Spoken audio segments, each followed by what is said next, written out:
गणनायकाय गणदैवताय गणाध्यक्षाय धीमहि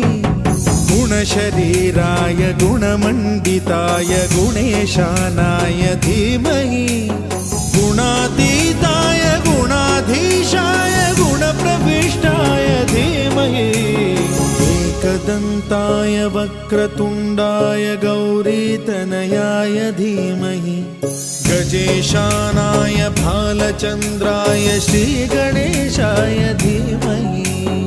एकदन्ताय वक्रतुण्डाय